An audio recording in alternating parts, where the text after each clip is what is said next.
Assalamualaikum warahmatullahi wabarakatuh.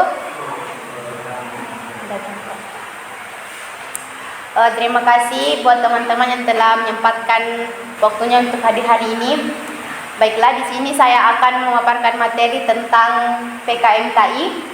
Selanjutnya di sini saya akan membuat 3 sesi. Yang pertama pemaparan materi, kedua sesi tanya jawab, dan sesi terakhir itu penutup.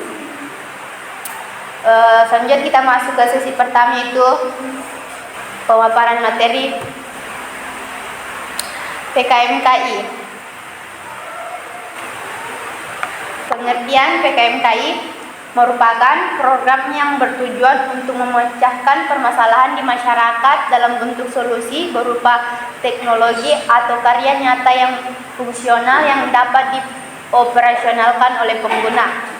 Tujuan dari PKMKI ini adalah untuk menumbuhkan kepekaan mahasiswa terhadap problematika faktual di masyarakat atau dunia usaha, dan sekaligus mengasah kreativitas mahasiswa untuk menghasilkan karya fungsional inovatif yang solutif berbasis iptek.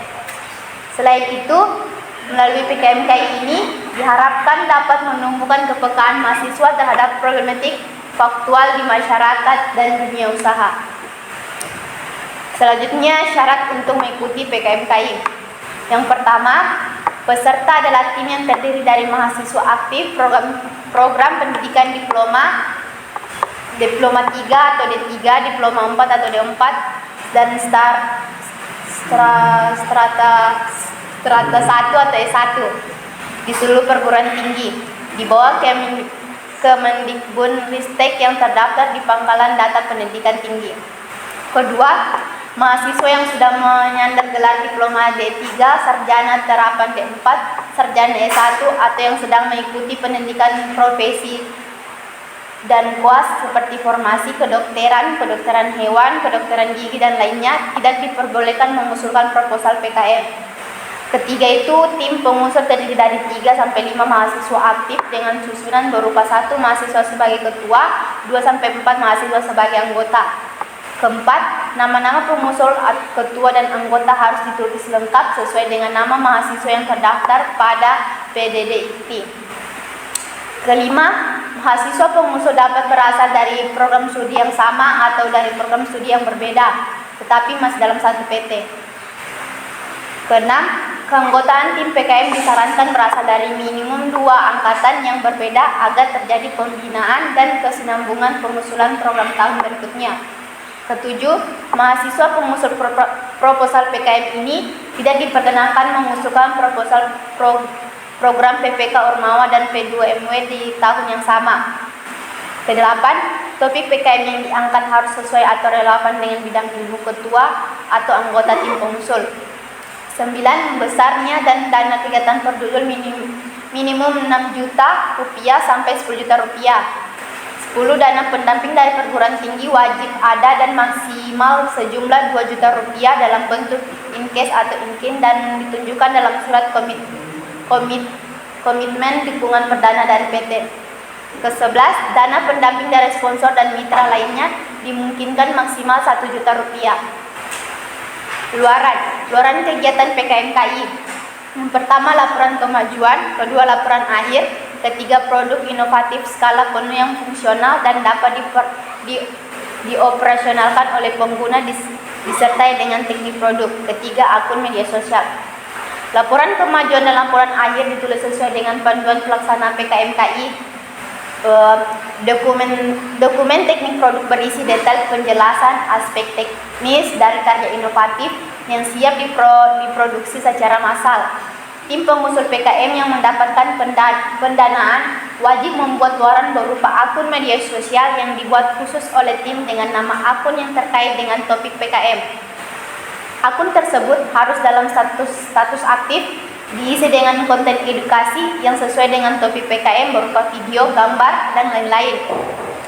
Untuk menunjukkan publikasi dan promosi pelaksanaan atau hasil kegiatan PKM. Contoh beberapa akun media sosial hasil PKMKI. Instagram seperti Smart Talk Band, TikTok, PKMKI Small Series seperti di atas. Selanjutnya, selain unggahan wajib yang diiklankan, tim pelaksana PKM juga disarankan membuat postingan reguler yang dapat dilakukan secara harian atau mingguan. Beberapa contoh topik konten yang dapat disusun oleh kelompok PKM.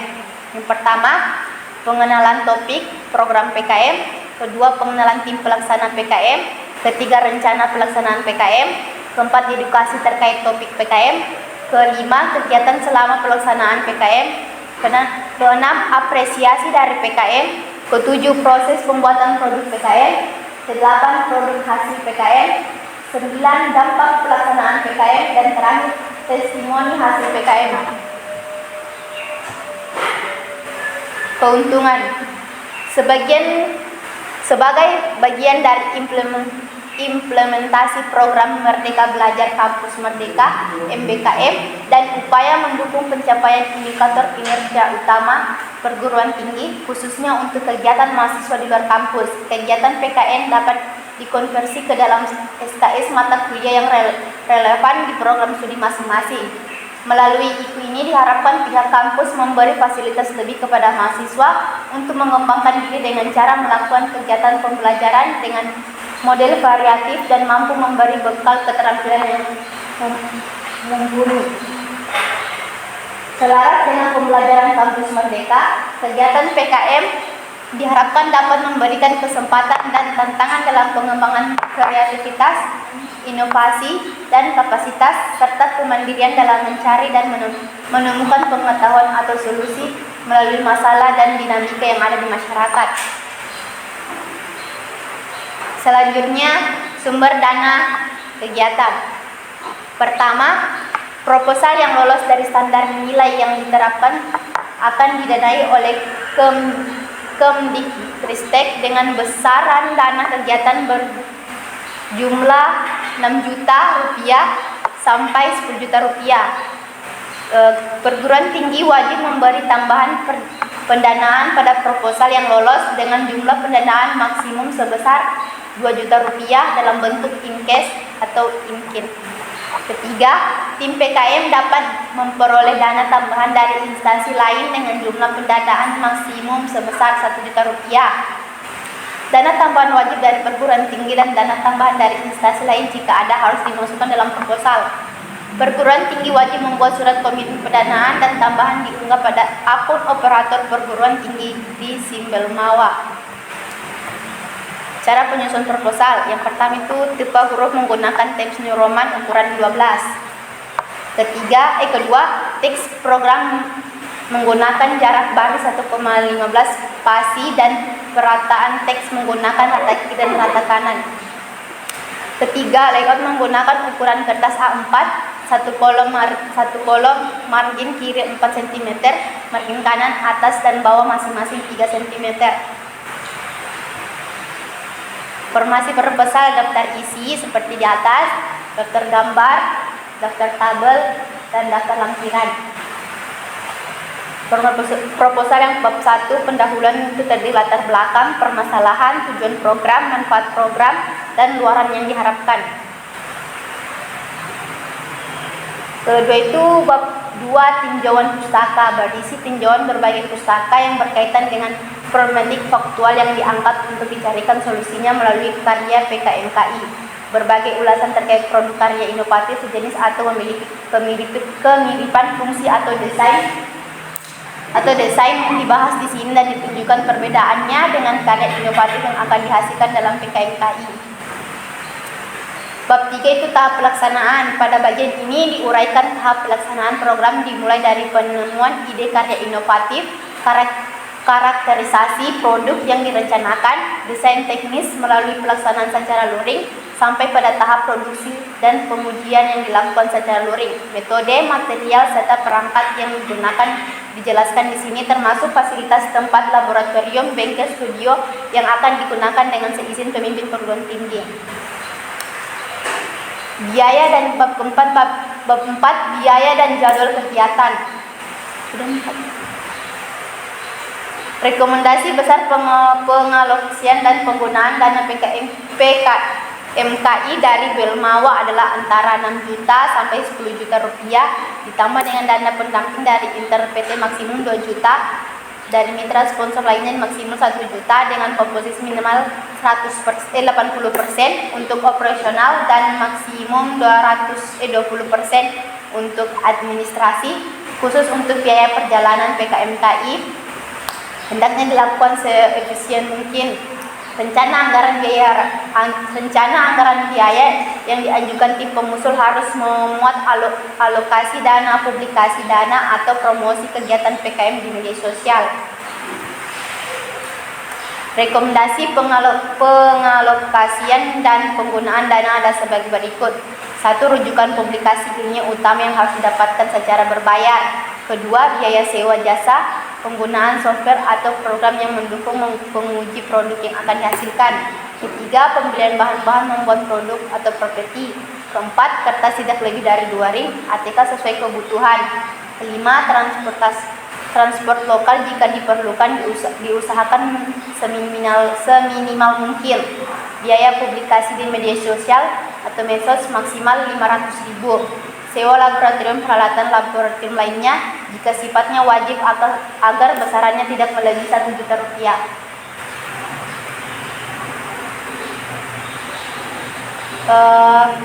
Adapun item biaya yang tidak diperkenakan diusulkan dalam rencana anggaran biaya. 1. Honorarium, konsumsi, hadiah, dan sejenisnya untuk tim, dosen pendamping, narasumber, pemateri, pihak ketiga atau sejenisnya. 2. Sewa komputer PC, laptop, print, ponsel, kamera, webcam, tempat atau ruangan atau sejenisnya. 3. Pembelian alat atau bahan lebih dari 1 juta rupiah per item. Pembelian penyimpanan data, flash disk, hard disk, dan sebagainya. 5. Pembelian kuota internet lebih dari 100.000 per bulan per tim. 6. Durasi sewa lisensi atau sejenisnya yang melebihi 6 bulan. 7. Penyusun pengadaan dana atau penjilitan laporan kemajuan laporan akhir kecuali PTS atau PTN yang mewajibkan hard copy. 8. Biaya publikasi dana atau promosi kegiatan di media sosial lebih dari 500.000.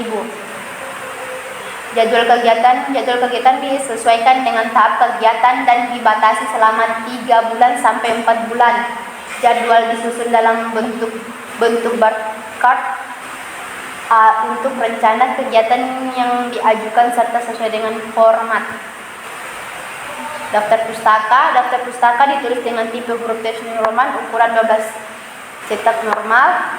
Teks menggunakan jarak baris 1,15 spasi dan peralatan teks menggunakan rata kiri dan kanan dengan ketentuan baris kedua dan setelahnya menjorok ke dalam. Daftar pustaka berisi informasi tentang sumber pustaka yang telah dirujuk dalam tubuh tulisan. Setiap pustaka yang dirujuk dalam naskah harus muncul dalam daftar pustaka dan sebaliknya. Format perujukan pustaka mengikuti hardware style, nama belakang, tahun, dan diurutkan berdasarkan abjad. Daftar pustaka memuat informasi lengkap, ketelusuran sumber informasi, dan disusun urut abjad sesuai dengan ketentuan penulis. Lampiran biodata 1. Biodata ketua dan anggota serta dosen pendamping. 2. Justifikasi anggaran kegiatan. Ketiga, susunan tim pengusul dan pembagian tugas. 4. Surat pernyataan ketua tim pengusul. 5. Gambaran konsep karya inovatif yang akan dihasilkan.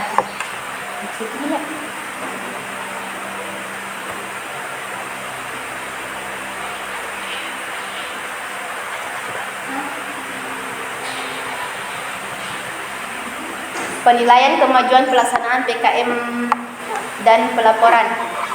Tim pengusul pada skim PKMKI yang telah memperoleh pendanaan wajib melaksanakan kegiatan PKM sesuai dengan rencana kegiatan yang telah diusulkan. Pelaksanaan PKM akan dipantau dan dievaluasi tim penilai dari Direktur Belmawa dalam bentuk penilaian kemajuan pelaksanaan PKM.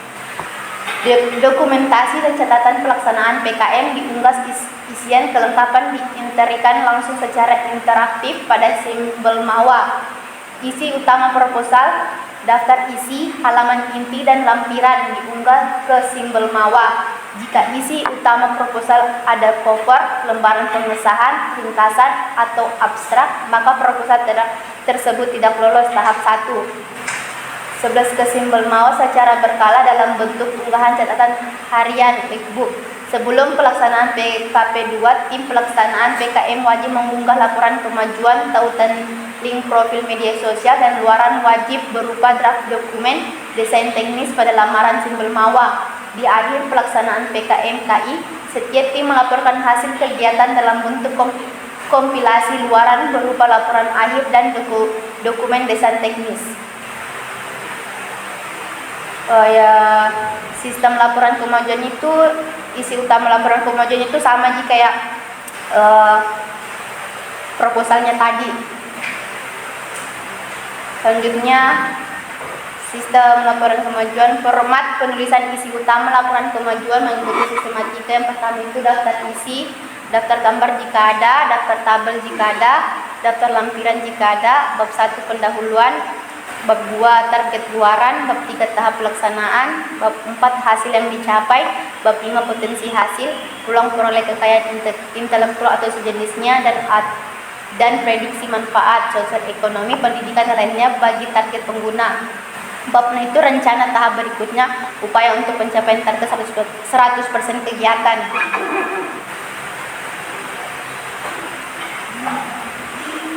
Kalau daftar pustakaan tadi sama aja kayak laporan proposalnya. Kalau lampiran itu penggunaan data, kedua bukti-bukti pendukung kegiatan, ketiga draft dokumen teknis produk karya inovatif. Sistem laporan akhirnya sama aja kayak tadi yang sistem laporan kemajuan.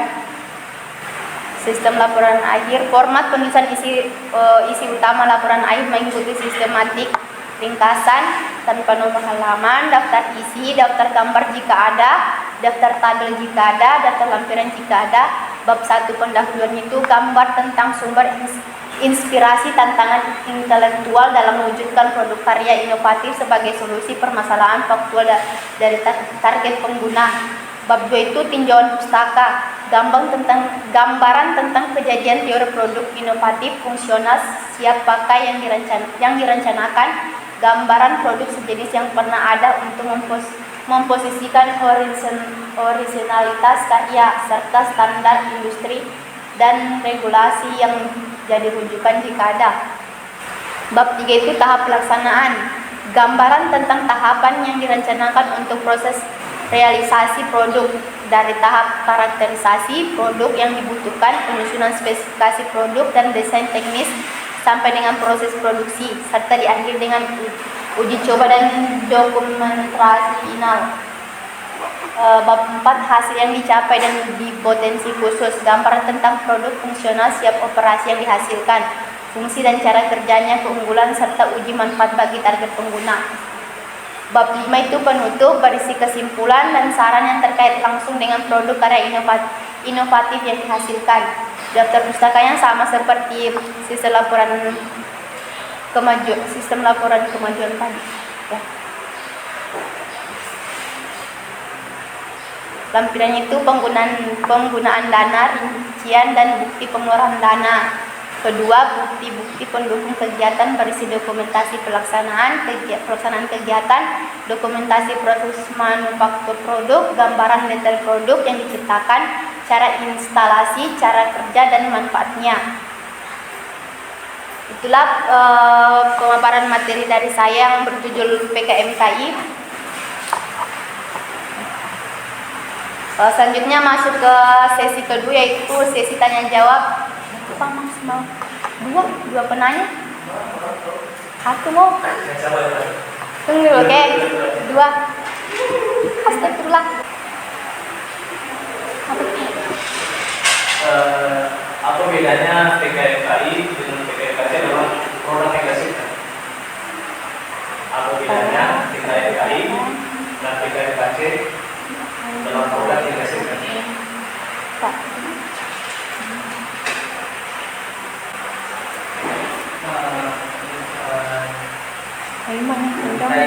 Sudah jelaskan tadi itu mengenai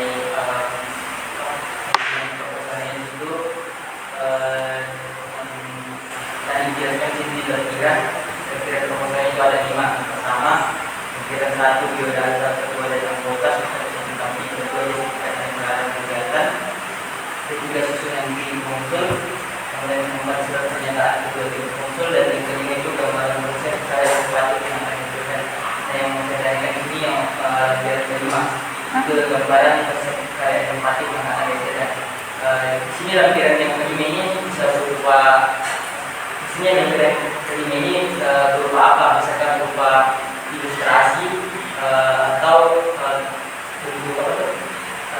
Kayak table begitu yang kayak table begitu, atau bisa berupa teks untuk mengungkapkan konsep produk yang ada di dalam.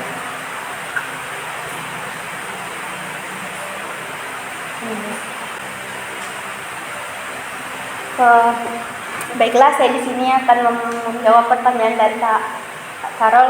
Yang pertanyaannya itu, apa perbedaan PKMKI dan PKMKC dalam produk yang dihasilkan? Kalau PKMKC itu bisa skalanya itu prototipe, sedangkan PKMKI itu skala penuh dan siap dipakai.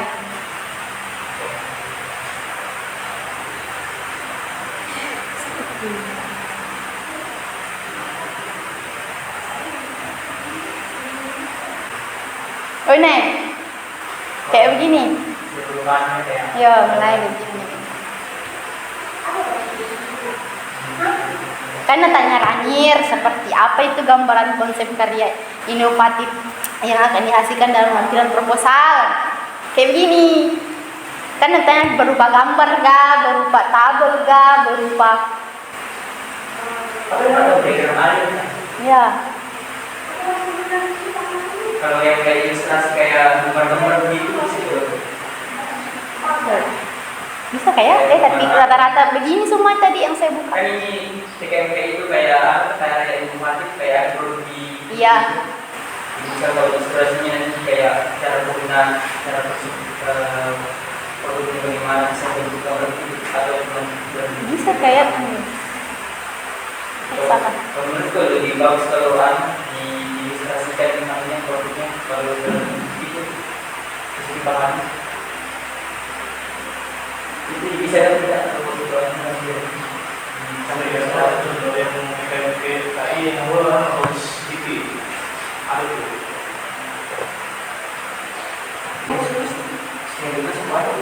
Tipis sudah gitu Ranir. Itu minta tadi ya. Ya itu berarti nanti cara sendiri tuh. Ya. Itulah pemaparan materi dari saya. Kurang lebihnya mohon dimaafkan. Assalamualaikum warahmatullahi wabarakatuh.